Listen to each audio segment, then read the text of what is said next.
We'll start again. The halacha over here, we're learning about Kuf Mem Hey Sif Aleph. The halachas of the Matargum. And I just said over it, I have it in my house here. I wanted to bring it in. A sefer written by somebody, actually a shaykhit in Chicago, who wrote a pirush on Targum Yonason and Targum Unkelis on Shemois through B'Shalach or through Yisro. A very nice pirush. In order to write such a pirush, you probably would have to understand the Aramaic. So that knocks most of us out. But in the olden times, they spoke Aramaic. That was the language that they spoke. In fact, and I would like to just, this is an important nakuda to speak about in general in understanding our Messiah. The Chassam Sofer marvels that they went to Bavel for 70 years and they weren't really able to speak Ivrit and Lashon HaKodesh. And we've been away from Germany. We've been away from these places. The Ladino, they speak for what's the shot? And the Chassam Sofer writes that the difference is that Lashon HaKodesh is Kodesh. And if you're not at the Madrega, then you will lose it. So people think that Aramic and Targum is just a translation. I would like to say over the following tshuva, which is amazing. One of the battles of the reform movement against the Fruma Kehila, we'll just use that's the terminology, was that they wanted to institute tefillos in German so that people should understand what they're saying. Sounds like a pretty good idea, no? No, why not? It's Balalut. Okay. You know what? That is a very good answer. However, if we have to weigh it Balalut, more people understanding what they're davening, I don't know what I would come out with. Because I like your reason, it's a good reason, but does that champion the idea of people knowing what they're davening? So the Achronim of that time, the Chassam Sofer in particular, he goes to prove that in the times of Chazal, when the tefillah was instituted, people didn't really understand Lashon HaKodesh. So they messed up in the beginning. Obviously, they didn't mess up in the beginning. It was done intentionally. And that same reason that they didn't want that it should be in Aramish or in English or in German or whatever, irrelevant what language it is, it exists. Not only that, the Gemara tells us whether the Malachim do understand other languages or don't. Tefillah, which goes in Lashon HaKodesh, goes a lot further, and it overcomes the consideration of understanding it. And this is proven historically from when it was instituted. That's the first thing. The second thing, which is important, is that besides that the Lashon is Kodesh and all that things, the play on words, the gematrias, the tiltuli halachas of all of the psukim, when it's translated, you don't have it. You just have the translation. You're missing out on quite a bit of it. And this, the Chassam Sofer writes about this in a tshuva, and it's a very important aspect. So why in the world would they do Targum? Now, some would say, Rabbi Zacharias, okay, maybe I'll accept what you're saying. You gotta do me a favor. Maybe I'll accept what you're saying. But what about after the davening, we have somebody get up there and give a translation into English? And do Kriyas Torah the same thing? Can we do Kriyas Torah like that in another language? Instead, no. But in addition, yeah, we haven't talked. But so I want to do Kriyas Torah in English. No, it's the same as Kriyas Torah. You have to talk about. Okay, so what's so I didn't get the bottom line what you were saying. I heard the idea. So therefore, so it's the same. So therefore, what? We didn't get to the bottom line. Greek? Yes. Yes. However, if you look at the Rambam, I don't know if I can pull out the Rambam for you right this minute. The Rambam is fascinating. If it would be a month ago, I would be much more in the subject. The worst language in the world, the country that destroyed Yiddishkeit the most, is the Greeks. And the halacha is that the Torah cannot be translated into, and you can't lay the Torah in any language except for Greek. It's like a mind-boggling, crazy idea. How could this be? So I heard from Moshe Shapiro once a whole piece on this subject, but it suffices to say that the Yaftal Yefes is Ba'oil Shem, means that's if it's in the true Greek language. The Rambam says that nowadays you're not allowed to do it in Greek either because their Greek is corrupted. Yeah, that's correct. That's the right word. The Greek is corrupted, just like, and I'm going to draw this parallel. Anybody who thinks that Ivrit is Lashon HaKodesh, it's at least as bad as Greek. I'll be apolitical, and we'll just say it like that. It's not Lashon HaKodesh. Not Lashon HaKodesh. Now, as far as translations are concerned, you can ask Lev Zeltzer. He'll tell you that many translations are lacking quite a bit. You would see it if they're even the ones who are trying without an agenda. Translation just doesn't do the job. That's the bottom line. Anybody knows you want to read something, you have to read it in the original because the translation cannot give over the character that's necessary. Though the Torah can be translated into other languages. Anyway, at any rate, so. Let's get back to the subject at hand.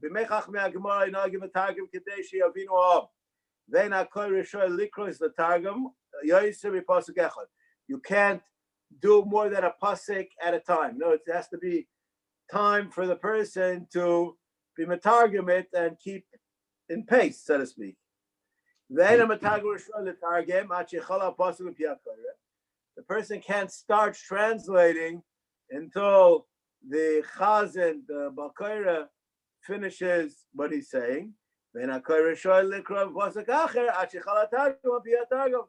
to wait for the Targumon to finish his pasuk. Now another halacha, fascinating. You can't have one's voice rise above the other one. And the Kaira can't help the Matargum out because then it sounds like he's reading it from the Torah.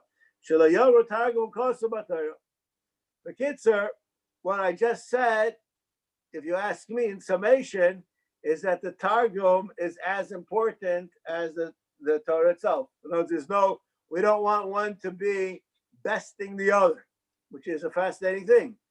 Why shouldn't we want one to best the other? Who wrote Targum? Onkelos?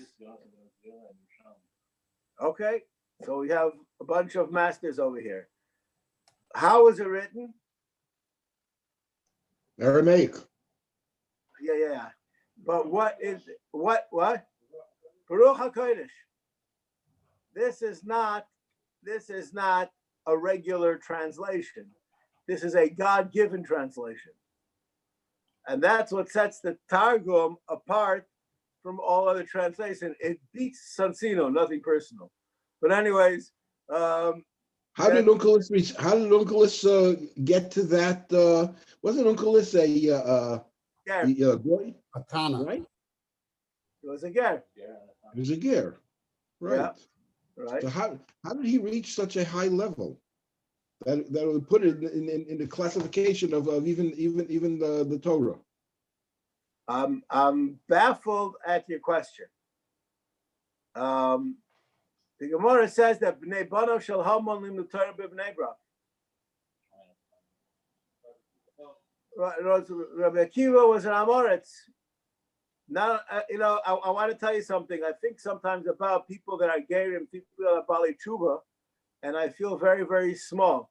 People had a great life, many of them, They gave it up with an unbelievable desire to do the right thing, and they really work at it. Us, we take it for granted. We take it in stride. They have a drive. Now, if you think that I made up what I'm saying right now, what I just said over is one of the Shittas and Taisus. The Gemara says, Kasher Geim Liyisokis Apachas, the Gemara in Kedushin, and there's two pshatim and Taisus. One pshat and Taisus is because they make us look bad. Why are you guys smiling? You're not supposed to be smiling. It's unfortunately true. I know for a fact that you're not a Gerd, because you're a Kohen. So, right? So have it all figured out, okay? So you can't be hiding behind something over here. Anyways, that's you too, Yechiel. And you too, Lev, and Mark. Look at that, and Dr. Cohn. What do we have? Whoa, I feel like I'm outvoted over here. I'm a special fellow, I'm Yisrael, okay? That's so it looks like over here. Anyways, okay, says the Mishnah Berurah. Logim a targim, beloshen targim. No, don't think that you can translate it however you want. You have to do it in beloshen targim. You have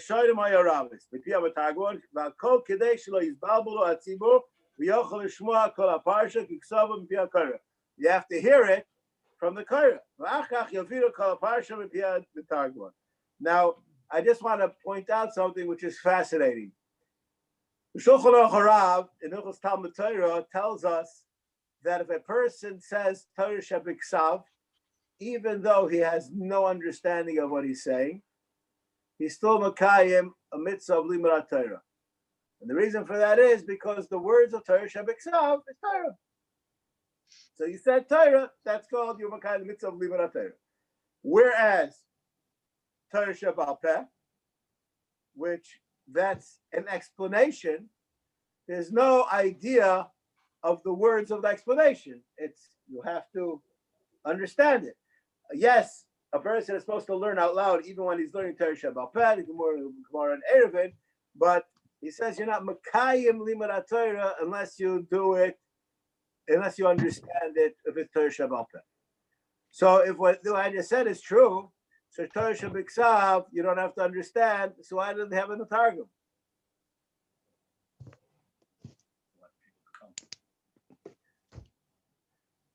Why don't what? Correct. I think that's the answer. Just because you're Yaitzer, that doesn't mean we do it to Yaitzer's eye. There's a point of Kriyas HaTorah, so we should understand it. Okay. Lagbia koiloi. דכסיב מוישה ידבר ואלוקים יננו בקול, והכל היינו בקולו של מוישה. שאין מבינים מוישה, ואין לומר נלמד מהם לפרש גם אנחנו לעום בלושן שיבינו. Let's learn out of this halacha that we can translate the Torah into a different language. Yeshayni Targum sheniskam b'ruach hakodesh. Okay. Now here's a fascinating line. Vayimog Abraham Sheva Sheva Tashbetz. שגם עתה רשוס לתרגם ולושן תרגם, אף שאין מבינים מויסוי. Why? משום שנסכם ברוך הקודש, אלא שאין התרגום מעכב. What did we just say? The simple understanding is that Targum was said in order that we should understand. Now that we don't understand, so we would have learned that there's no point in translating it, and therefore it fell off. It was disregarded. The Mishnah Berurah tells us, therefore we don't do it. That's a command. Don't do it because you don't understand it. And then he brings an opinion that says, even though you don't understand it, you're still allowed to do it. Because the Targum is Ruach HaKodesh. So you will get some kind of a credit for doing it, even though you don't understand it, and even though it's Torah Shebal Peh, so to speak. Okay, that's look, go to the next simon. The next simon is very important. And it's very difficult to learn the next simon without nagias. Because everybody has nagias in this area at some time or another. People have a need to talk. I don't know if any of you are aware of that. And that is very problematic during Kriyas HaTorah. I don't know if you ever heard any rabbis speak about that issue. And there's some people who during Kriyas HaTorah, they find that this is a great time to check out the Alonim, check out, get a vort in the parsha to say over by the Suda or something like that. You know, there's all kinds of great things to do, except what? Even Gemara Chazar, and we're going to learn about all these things, that this is not what you're supposed to be doing. I have a big chiddush to tell you what you're supposed to be doing during Kriyas HaTorah is listen to Kriyas HaTorah. I bet nobody thought about that. Anyways, that's what it's supposed to be doing. All right, let's see over here. Now, there's two subjects involved in paying attention to Kriyas HaTorah. There's one subject that you have to be Yaitza, which we're not going to discuss today. Maybe we'll discuss it at a different time. And the other one is it's a Bezayin and a Sefer Torah. This is equivalent to the teacher who's giving a class and there's a kid who has a comic book under the desk. Why did everybody wake up? Anyways, that's a insult to the teacher. Okay? Now, a person who finds better things to do than learn HaKadosh Baruch Hu's Torah, I guess we'll go right there. Let's see inside. I don't want to get myself in trouble. You can't leave in the middle. You have to go to the bathroom, so you wait to the commercial, right? Chas v'shalom aser in the middle of a football game to go to the bathroom. You may miss out something important, right? So about if you're really interested, so that you don't leave in the middle of Kriyas HaTorah lahavdil. You don't leave the Sefer Torah open alone. And I just would like to share with you a story, which to me is, I don't know if I ever said over this story barabim in this forum, but to me it was a very, very moving story. Marash Shiva, should be well, during the Gulf War, went to the Kaisel, and a friend of mine, actually, this friend of mine, she's a Yilo Refuah Shleima, Yadav Ben Masha, who is actually sick right now with corona, on oxygen in Yerushalayim. He went with him to the Kaisel at 2:00 in the morning. During, those of you who were here at that time, it was more or less like a desert, and they made up to meet at a certain time to leave. And my friend came, and Shiva says, we can't leave. She says, why can't we leave? He said, there's nobody here besides us. How could you leave the Kaisel unattended? And my friend said to him, there happen to be people inside. My yeshiva doesn't go close to the Kaisel. He didn't know what's going on inside. But inside the covered part of Kaisel, there are people there. I'm going to say with this part of the story because this part is important for a different aspect. He said to him, as a matter of fact, a very dear friend of yours is inside that you haven't seen him for many years. And he asked him, who is it? And he told him, it's a very famous Rosh Shiva was there. They were Chavrusas, they were good friends. And he says, he's here. And then he says, let's go right now. So my friend says, you don't want to see him? He says, we don't come to the Kaisel to socialize. The end. So you want to know what it means to come to the Kaisel? You don't leave the Kaisel with nobody there, and you don't go to the Kaisel to socialize. It's a worthwhile story to say over. It's brought to you by this friend of mine, Shitake Refuah Shleima, and his oxygen numbers are not doing very well. Anyways. Is there a problem with saying you're going to meet someone at the Kotel? Is there a problem with saying it? Or doing it, It depends on how, the kaisel is not a social place. Now, the Maisa, that could be now what's going on. I'm going to be about a kaisel, you're going to go to kaisel, so we'll meet afterwards. But this becomes, I'll just tell you, I have a general rule, as being that I live in Yerushalayim, and when the traffic is good, I could be in the kaisel in less than 15 minutes. I don't ever go to the kaisel on the spur of the moment. It has to be thought out in advance. So I feel if I go to the kaisel just whenever I get the urge, then I will never get there. Because it becomes mundane. So if a person uses the kaisel like that, as a friend of mine was in the old city once by Sheva Brachas, and if Simcha Wasserman was in the middle of speaking, and in the middle of his speech, he started to cry. And it had nothing to do with his speech. So when I asked him why he crying, he said, I just looked out the window and I saw the kaisel. I can promise you the people that lived in the house looked out the window many times and never cried when they saw the kaisel. So when you do those kinds of things, like saying, I'll meet you by the kaisel, you many times will be cheapening the kaisel in your eyes, and then you may lose it. But I can't say that there's an issur. Did I answer your parents? Yeah, basically. Okay, and I don't think there's any issur. It says the pasuk in the Navi says that when they came to the Beis Hamikdash, they went in one door and they went out the other door, so that it shouldn't become familiar, right? So that there's the kaisel shouldn't be a familiar place to you. All right. Anyways, where are we? So you're not supposed to leave the Sefer Torah unattended. The Sefer Torah is there, and you walked out in the middle. That's a very negative kind of thing. Even though you didn't mean to slight the Sefer Torah. That's not your point. All right, and becomes a question that the place can discuss if you have to go to the bathroom badly in the middle of Kriyas HaTorah. What do you do, etc. All right.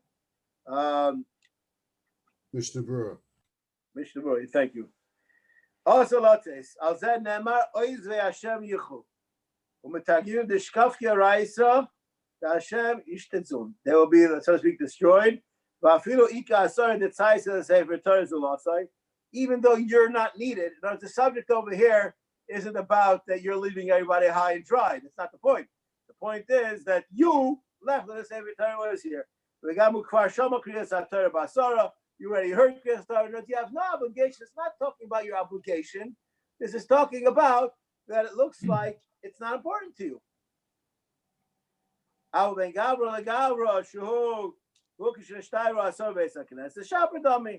Then you're allowed to leave. Why? Because we don't see you as leaving in front of the Sefer Torah. All right. Why do you need the minion, though? I'm sorry? Why do you need the minion? Because then you can't leave people high and dry. That's also like a zilzal for the Sefer Torah. Yeah. All right. Now, I would like to just go also over this Bir Halacha. The Bir Halacha tells us that this, which is the Sefer Torah open, does that mean that they already said the brachas? What does it mean the Sefer Torah open? So he goes into a discussion about that. And the bottom line, he seems to be of the opinion that it doesn't make a difference if there were brachas said or not. The fact that the Sefer Torah was open, that's already called, we started. I don't have a better word to use than that. Okay. The second Bir Halacha. I get asked questions many times that I feel that I have no right to answer them without making something clear. People ask me, could I, if I'll just tell you, yesterday I had a shaila happen to me. Someone says, are you allowed to change a tire before you daven? Of course not. Oh, that happened to me yesterday morning. I got into my car, and it sounded groggy to me, and I was a little bit groggy actually until I realized the reason why it's doing that is because I have a flat tire. I looked at my watch, and I calculated that it'll be probably faster for me to change it than for me to walk to shul. And I'm davening for the Amid. So I called up the guy. I said, I'm probably not going to make it for the beginning of davening. I'll probably be 4 or 5 minutes late. And I changed my tire. So now, could be we could say it was a tzarech tefillah, which it was. I didn't plan it out. That's obviously, I didn't make a hole in my tire the night before. Right? That's what happened. But somebody says, are you allowed to change a tire before Shachris? I'll tell him no.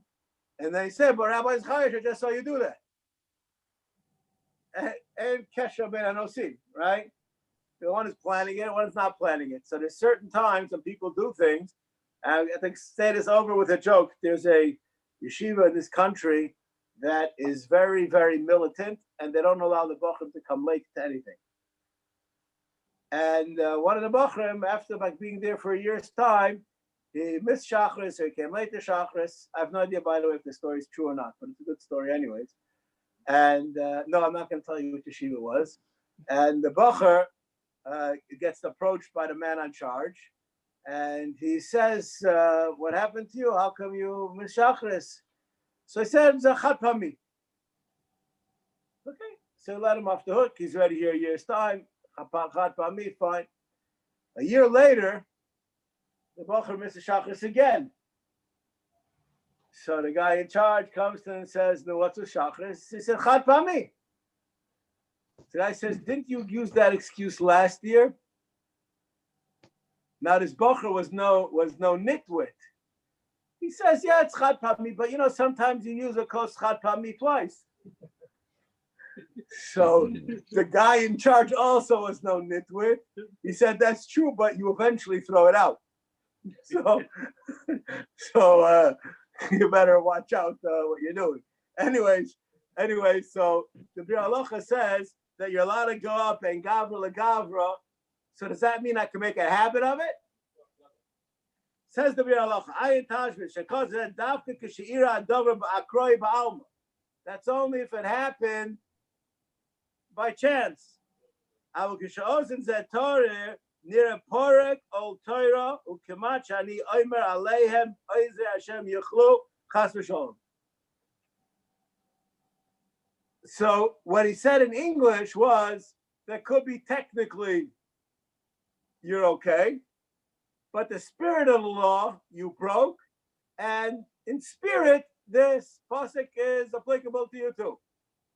So if somebody says, so Rabbi, is it okay or not? What am I supposed to answer them? Nope. What does Mishnah Berurah say? Yeah, okay. And I cry. I not cry, right? Okay, all right. Okay, the next Bir Halacha is also important. It speaks about this because this is very relevant. A lot of times people daven this shul is not so bad, but you daven in a Chassidish shul, and the guy gets a aliyah, makes mishaperach. The mishaperachs take about as long as the lady. I'm not joking. That's you ever daven in such a shul? Okay, so a lot of times a person has to go to the bathroom. He wants to go to the bathroom, ben gavra legavra, and he figures out, this guy, he makes long mishaberachs, so I can go to the bathroom and come back with plenty of time. But he's not really so sure. So he wants to leave before the guy makes the bracha achroina on the Torah. Okay, and he wants to have a little bit of spare time. That's the case he's speaking about. Let's see the Bir Halacha. As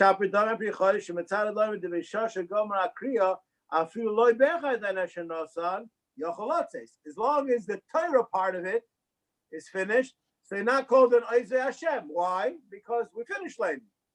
So you'll be able to leave. We say from Mati Yehuda,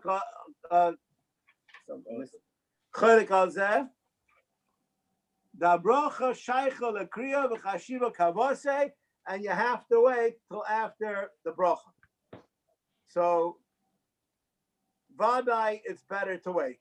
If someone would ask me if you're not going to be able to make it back if you wait till after the bracha, I would say probably you could be meko.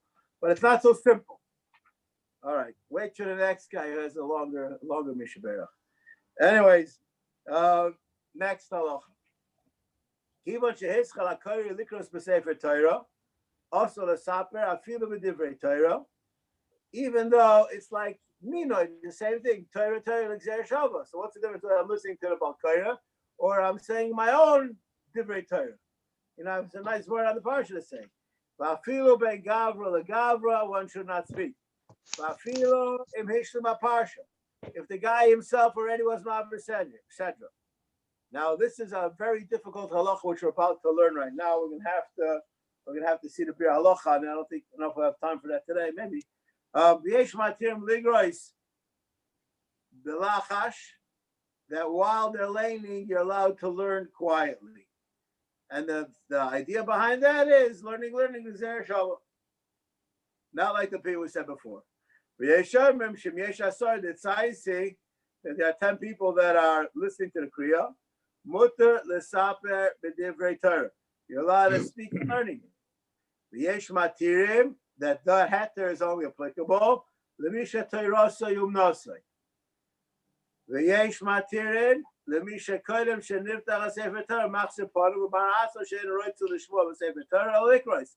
guy, he also hafganam and atzad that he's not involved. He's sitting there learning his daf yomi in the same place, so that I'm not mechuyev to follow along. If you want to read Shnai Mikra Targa while they're laning, that is permissible. Why? Because that's the same subject, so you're not being callous to what's going on. You're being mishtatif in a different way. What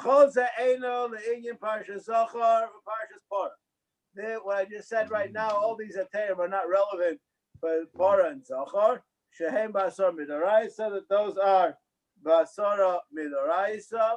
Shetzach lechavin l'shamam v'pi hakora. You have to hear every word to be yotzer.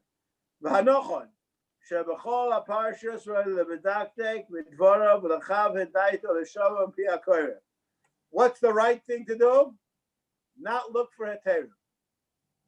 I'll just say something which, against the Yetzer Hara. I would like to say something against the Yetzer Hara. People sometimes feel like, I'm wasting my time. I already know what it's saying, whatever it is. So that could be, but that's why you get schar for doing what you're supposed to be doing.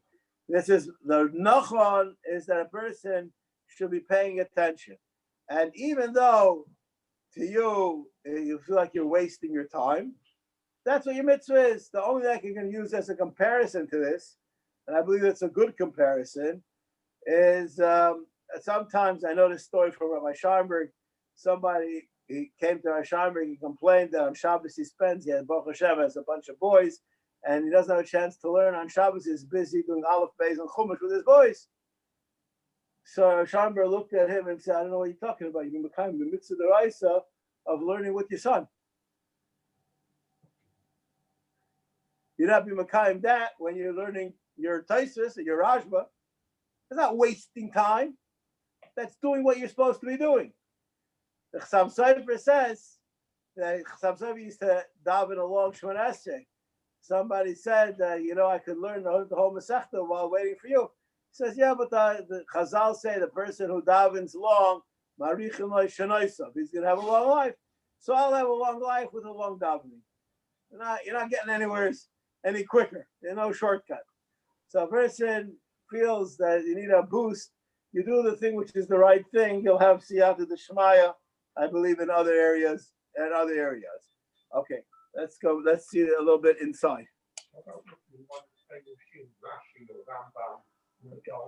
I'm sorry?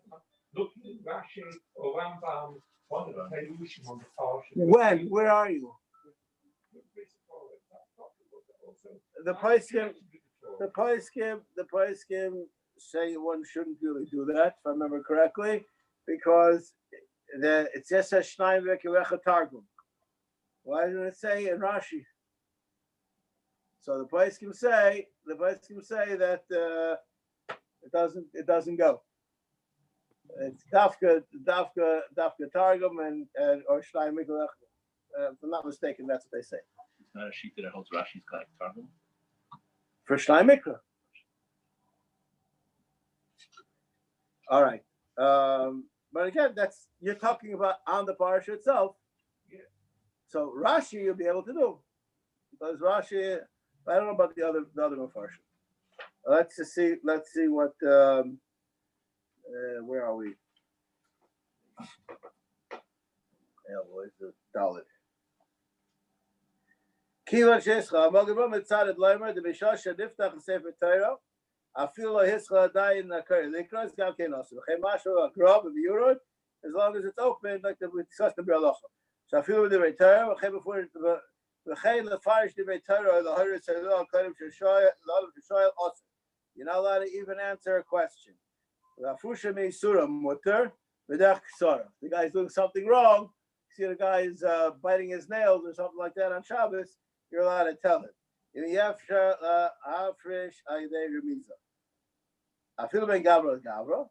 Why you not allowed to? Because we're afraid that once you get involved, it's hard to break off mid-sentence. The Bach is Meiko. Well, Yerabba Mitzadid, the Imacherim ein lahakol shall be Moshech. To speak to others in learning would not be allowed to. Ben Atzoy make a little mud, but Oz and the Chosviyado. Ach, the Hiras Oz, Hiro Fisha, and the Hachmer, that you could pass the Shai, the Lashech Kach, the Shami Moshech, and this Mishnah Berurah I find extremely difficult to understand. Because when people ask me questions, the Shasham Yamoshech, it seems to be always quite long. I would just say that a friend of mine who learned to daven together to Moshe Feinstein for many, many years, he said that Moshe himself, what he remembers clearly, Moshe would stop learning before Baruch Hu, and he would start learning before the second Baruch Hu was said. And I was like, that opinion. That's what Moshe himself did. That's not what he was more for other people. That's what he did. Okay, I'm going to stop over here.